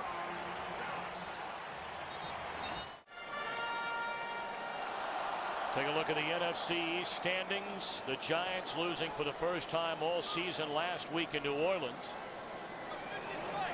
Philadelphia and Washington will collide tomorrow night. So we begin the fourth quarter. Dallas at 3 up 2 down on the year with a 10-point lead.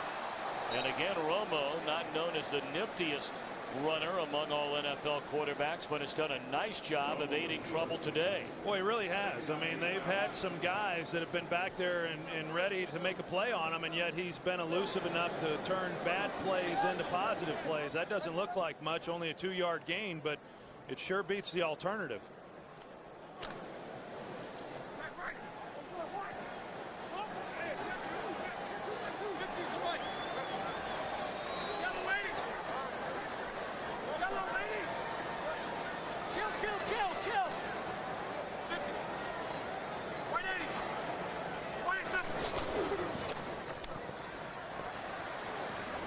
Second and 8 picks up a yard, so a very important third down in the opening minute of this fourth quarter.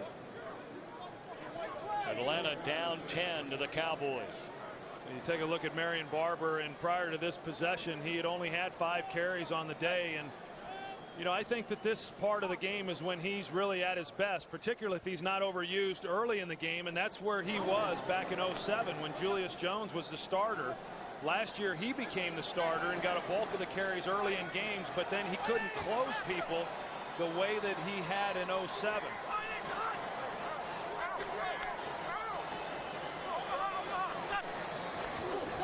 On 3rd and 6, blitz coming. Catch is made by Witten, and right on the first down marker. Chevis Jackson right there with him, but another beautifully thrown ball by Tony Romo. Yeah, Witten inside, and you know, he gets the respect. They're going to put a corner on him.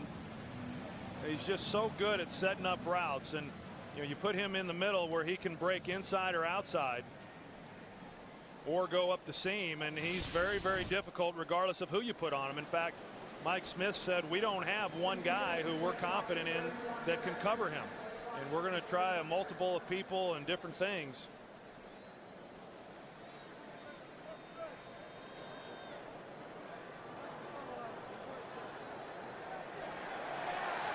First down.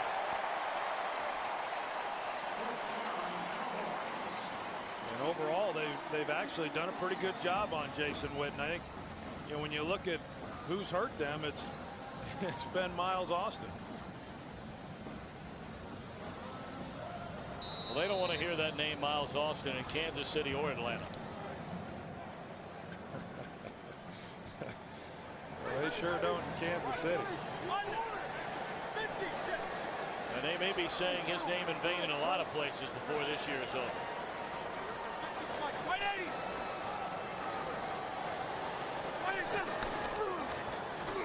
Barber for 2.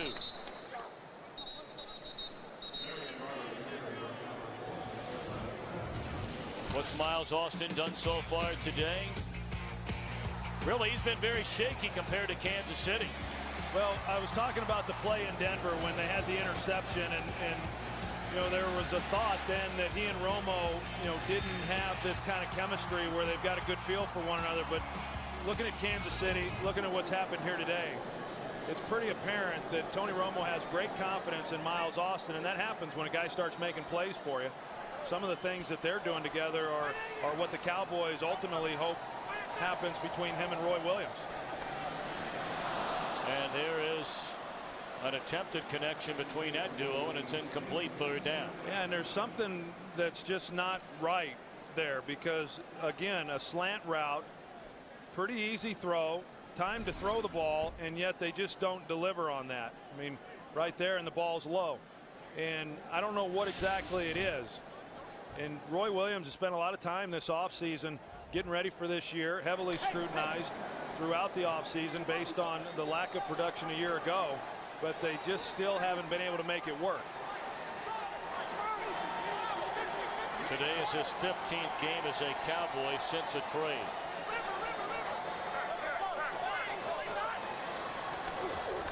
Third down and 8.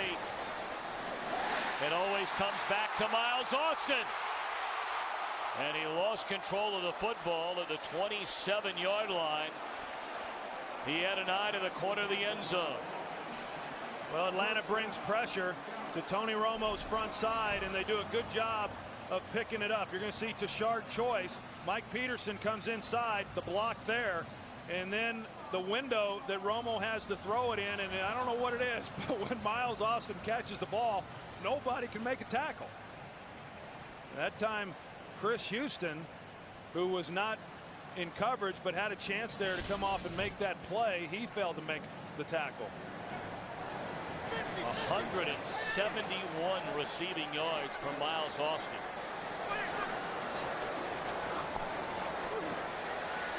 And Romo sacked back at the 34-yard line by Stephen Nicholas. Dallas fans are wondering what in the world Austin's doing standing on the sideline. Well, and then, so was Ray Sherman, the wide receiver coach, and he told him to get back out there. And if I was in the huddle, if I was Tony Romo, I'd maybe call timeout and tell him to get back out here. Look around in the huddle and say, hey, where's my man? Every once in a while they take Michael Irvin out to take a breather. I said, you better get in better shape.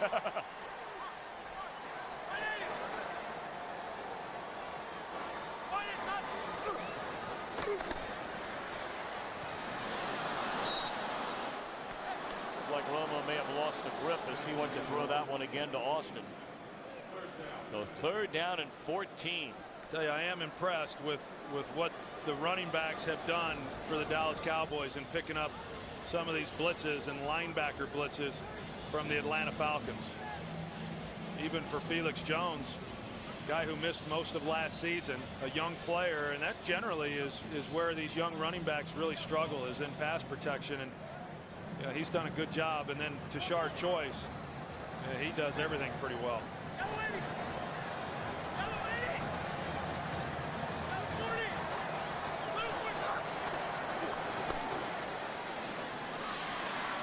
Nice open field tackle made by Deku after the catch was made by Creighton. So this will be a very, very long field goal try.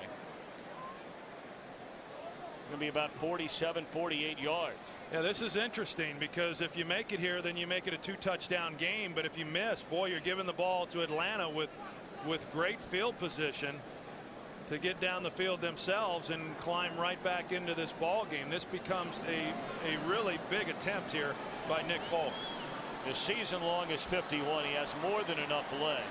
The sun right in the eyes of the holder, Matt McBride. Nothing to it.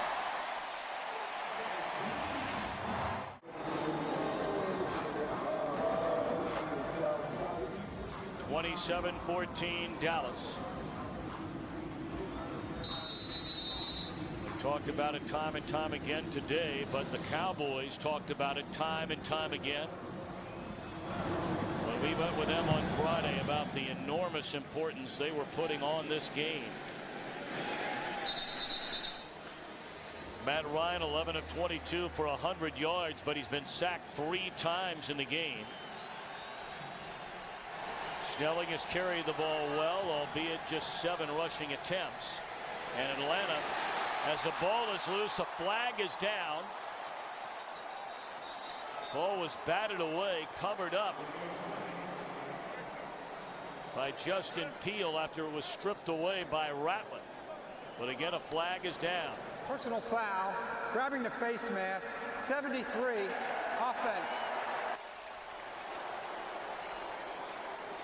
That'll back him up 15 yards. Jay Ratliff is the one who got in there and was able to get the ball loose, and that would have been a fumble. On the other side, they had DeMarcus Ware one-on-one, and he was able to get a little bit of push also. This decline, second down.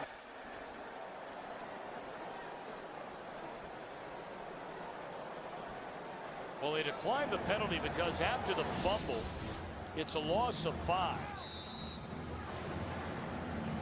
Although if you take that penalty, it backs him up 15 and puts him on the 5-yard line, right?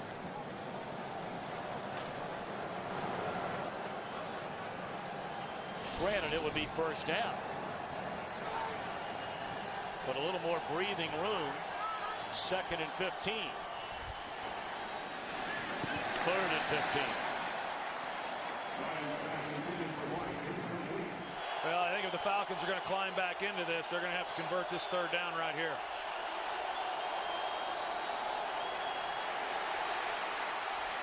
Ryan throws to Michael Jenkins, and he's about 1.5 yards short of the first down. And the Falcons are going to have to punt. Ryan is trying to tell Mike Smith, we got to go here. And Smith says, nope, we're punting. Yeah, I think Mike Smith stepped out there and let Matt Ryan know who the head coach was and who was making the decisions. And, you know, this is the right thing. You know, they now are relying on their defense to make a quick stop. If they don't, there's not going to be enough time left. But if you don't pick up the 4th down here, the game's over. It becomes a 3-game score or a 3-score game.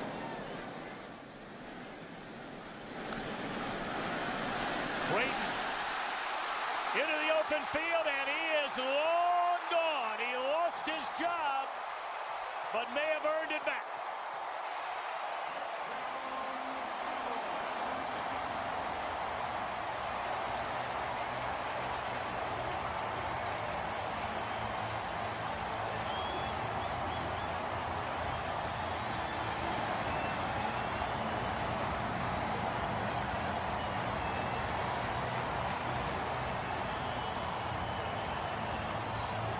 Creighton not only lost his job at wide receiver to Miles Austin, he lost his job as a punt returner when they signed Allen Rawson. I think he just got it back. And that was the final nail in the coffin right there. Saw Joe D. Camillus. He's done a heck of a job this year turning around this special teams.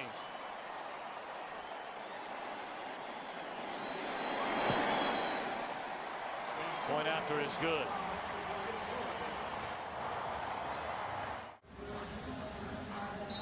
Wade Phillips coming over to congratulate Patrick Creighton after that 73-yard punt return for a touchdown. Of course, Creighton said at the beginning of the week when he lost his job at wide receiver that nobody on the coaching staff told him. Wade Phillips said somebody told him. Well, we just saw Wade Phillips go over and talk to him. I think he told him great job this time. You see Terrence Newman right here on the block that he makes. That really is the one that sprung Patrick Creighton all the way down the field for the touchdown. And Joe D. Camillus talking about him first year as special teams coordinator and what a great job he has done, not just here but everywhere he's been. And you know, Keith Brooking, Tom, when we talked to him, he said, hey, I'm not going to lie to you, winning this game would mean more to me than I can even tell you. He's a happy former Falcon. Hey, you put everything into its proper perspective.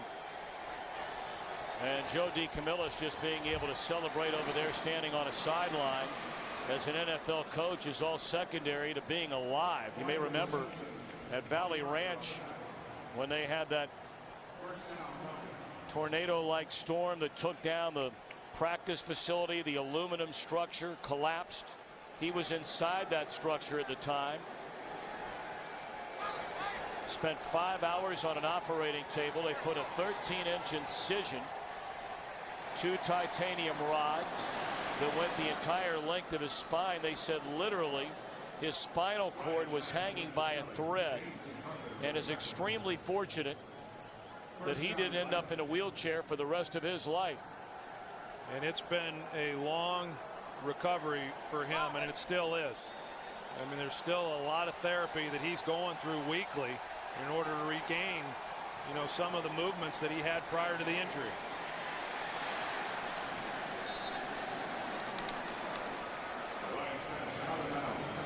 Ryan incomplete. 7:35 to go here in Arlington, Texas. I'll tell you, Tom, the story of this game, besides the play of Tony Romo and Miles Austin, has been this defensive front for the Dallas Cowboys and the amount of pressure they have gotten on Matt Ryan. Matt Ryan, one of the least sacked quarterbacks in the league for his career, sacked less than 1 time per game, and yet he not only got sacked a number of times in this one, but he got hit a lot.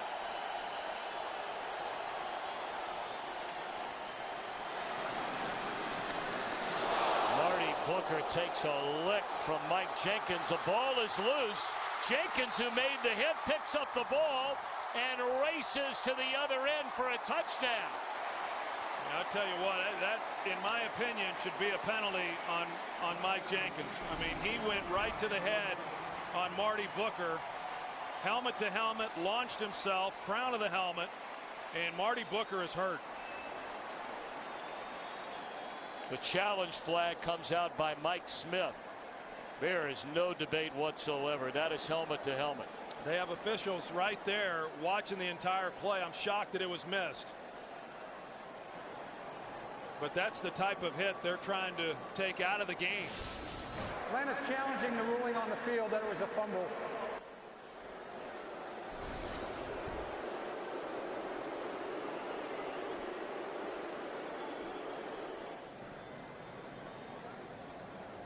Scott Green challenging the call on the play. Reviewing the play, the receiver had possession of the ball, was down at the 44-yard line.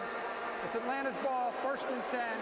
Atlanta is not charged with a timeout. You'll see here with Marty Booker, and as he goes to the ground, he has possession of the ball.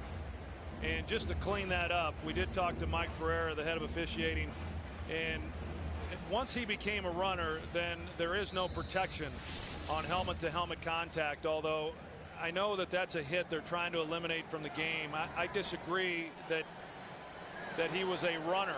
He was a defenseless player that took the crown of the helmet, and that is not what they want. Oh, my goodness. This time it's Terrence Newman. And a hit on Ronnie White.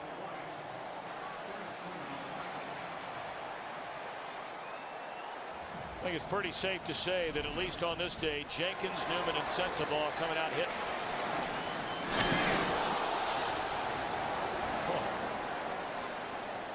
And that there actually is what they do want. I mean, you saw Newman come in, it was a vicious hit, but he came in with the shoulder pad and didn't go to the helmet. He went to the body.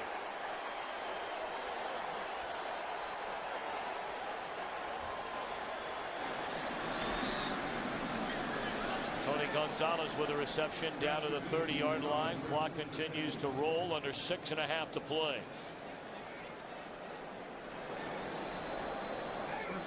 You know, they're going to this no huddle out of necessity. They tried it early in that first half, didn't have much success. I was a little surprised they didn't get to this much earlier in this ball game when they were still in it.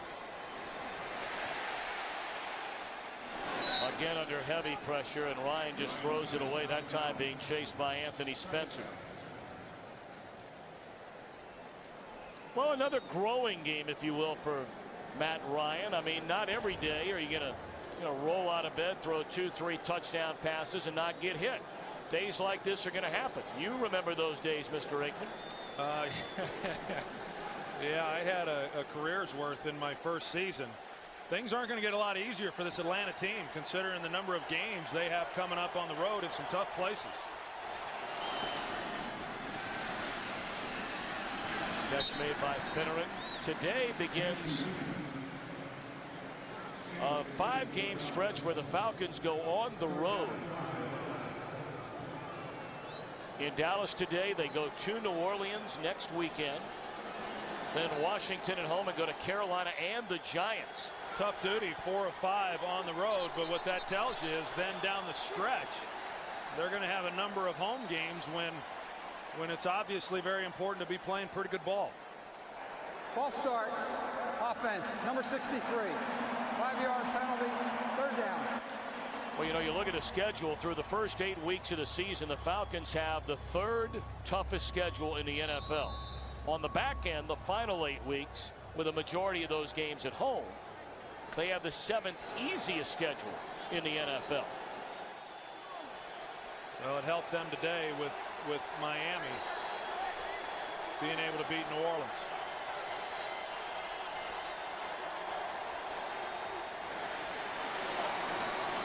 Batted down. Good coverage by Alan Ball.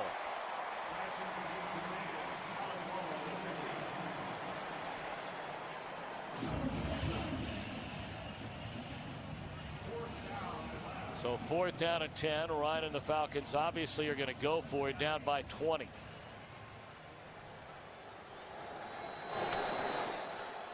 My apologies. I thought the score on the Miami-New Orleans game was out of hand. It's actually a very close ball game right now. It was out of hand early. Wide open down the middle of the field and into the end zone is Weems. His first receiving touchdown this season. That makes it a 34-20 game with a point after upcoming. Well, they get Weems out of the backfield, a little bit like what we saw from Tashard Choice, you know, in the game there for Dallas, and they get the safety over the top, doubling on the outside wide receivers, and the linebacker just fails to pick Weems up coming out from the backfield.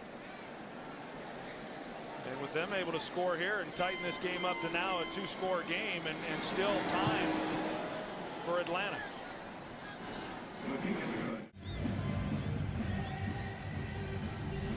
Now here's the confusion that Dallas was faced with on that last play to Weems for the touchdown. You can see everybody talking to one another. The linebackers there are in disarray, and then you've got Hamlin going over the top to give help on the outside. And with the linebackers blitzing, nobody was in coverage.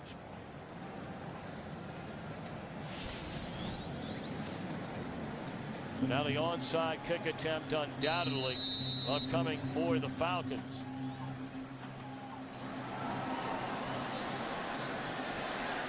And Ball there to bring it in at the 44-yard line. That's Bennett, I beg your pardon. All right, what's upcoming for Romo and the Cowboys after today? Be at home to Seattle, then back-to-back road games. Not easy places to go in Philadelphia and Green Bay. And then a couple of games on the home front against teams down right now, the Redskins and Oakland. Well, that's why this game today against Atlanta was such a big win for them. You know, if they're able to now go to 4-2 in a home game next week against Seattle, and you know, it's a game that they should win. And if they come out of that one then at 5-2, 2 tough road games at Philadelphia and at Green Bay. But this game today was important in setting the rest of it up.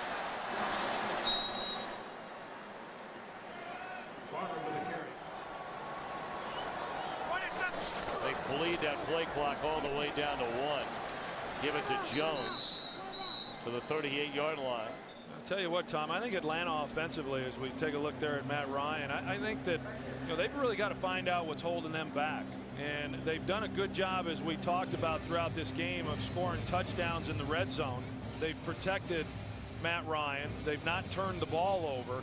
And all of those things are important to winning games. And that's why they came into this game 4-1. But they haven't moved the ball consistently. This is now the 4th game out of 6. Well, they're just right at 300 yards. But prior to that last drive, I mean, under 300 yards of total offense, and that is not productive enough to win consistently in this league. I mean, you start putting a lot of pressure on a lot of people when you're not able to control the ball better than what they have here through these first 6 games. Well, certainly moving the ball and piling up yards has not been the Cowboys' problem. I mean, they are on the verge, and we'll see if it plays out this way. Certainly today the rushing numbers are not going to help. But they're on pace anyway to rush for over 160 yards a game, throw for better than 250 yards per game. Only 2 teams have done that in the history of the NFL. And we're going all the way back to the 1950s. Witten breaks out of a tackle to the 25 of first down. I want to go back to what I was talking about a little bit earlier in this half, and Tony Romo and what he has meant to this offense. I mean, having another great game here today. And I'm not sure why people around the league tend to look at him and not think that he's been playing well this year. He's had a couple of poor games and they've lost those games. But like I said, this is a team that has to have him play really well in order for them to win. I don't know that defensively that they can hold up and beat people in that type of game if he's not playing well. But when he's playing well, I'll tell you what, they're as good as anybody in the NFL. Well, it's his third 300-yard passing game this season. And they'll be 3-0 in those games. Now, there are a lot of players in this league under a lot of pressure, but nobody can speak to the pressure of being the quarterback of the Dallas Cowboys when expectations are high better than you can. It's a tough position to play in this town. Yeah, but I'll tell you, the expectations for us got high after we won. I mean, that's when they really kind of reached their apex. And for this team, and a lot of it is because of Jerry Jones's style. I mean, he brings in people. He's a polarizing figure. He's a guy who's about winning. And even though this team hasn't done much in January, the expectations, fairly or unfairly, are high. Under 3:15 to play. Right at 3:15, Atlanta will spend a timeout. Well, the Cowboys said it over and over and over again until, quite frankly, you're almost tired of hearing about it. The fact that how badly they needed this game. There were a lot of people around the NFL that said, big deal. The 3 wins they had, the competition they played against, the 2 good teams they played this year. They lost to Denver and to the New York Giants. But today they played a team that came in 4-1, a playoff team from a year ago. And they looked really good today. They sure did. And we talked about it coming in, the inconsistency that they had shown. And yet the 2 losses that they had against Denver and the Giants are 2 games that they look at and believe that they very easily could have won those games, and they could have. I mean, they could be sitting here at 6-0. I mean, they're not, and that's the nature of the NFL, but they certainly could have been.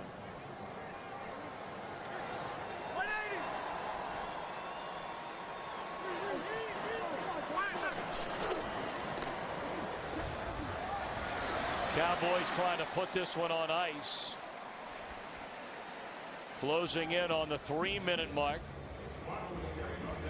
34-21. Matt Ryan, who had not been sacked in nearly 18 quarters coming into the game today, has been sacked 4 times and has been pressured pretty regularly outside of an opening game drive when they marched right down the field and jumped out in front 7-0. Meanwhile, Tony Romo, his third 300-yard passing game on the year. And again, Miles Austin coming off a 250-yard receiving yard performance against Kansas City 2 weeks ago. Piles up 171 receiving yards. I think both of these teams came into this game feeling that if they got protection, that there were some things they could each do within their passing games. And Tony Romo got that protection, and he was right. They were able to do a lot of things within their passing game. Matt Ryan, on the other hand, he did not get the same kind of protection, and they struggled. 34-yard field goal try by Nick Folk.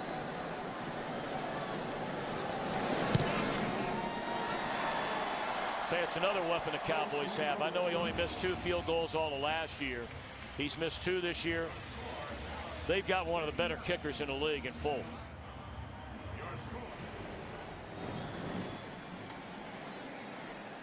Well, Williams figures why not. Down 37-21. He'll bring it out. And he's tackled at the 24. Minnesota beaten for the first time today. Indianapolis a winner today. Denver off this week. And New Orleans trying to come all the way back and get a win to stay undefeated. Ryan is intercepted by Orlando Scandrick.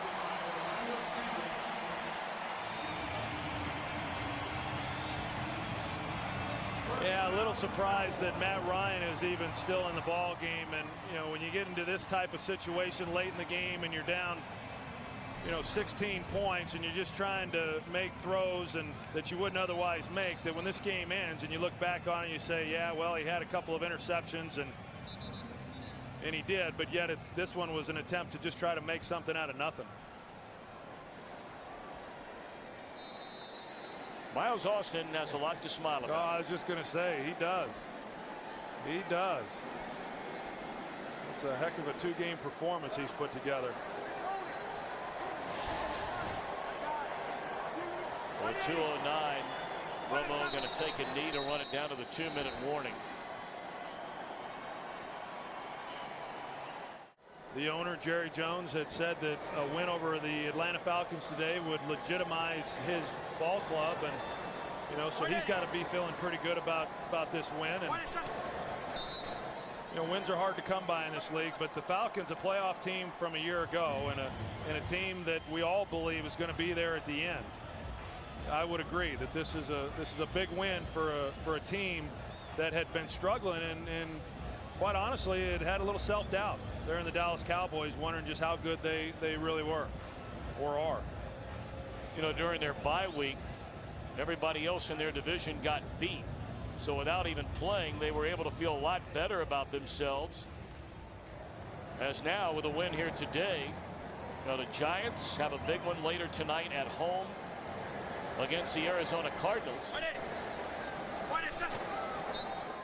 Philadelphia will play Washington tomorrow, and the Eagles coming off a loss in Oakland. Well, when you're talking about an offense that came into this game averaging 420 yards of offense, and today they went over 400 yards again, you get that kind of production, you're going to be pretty hard to beat in this league.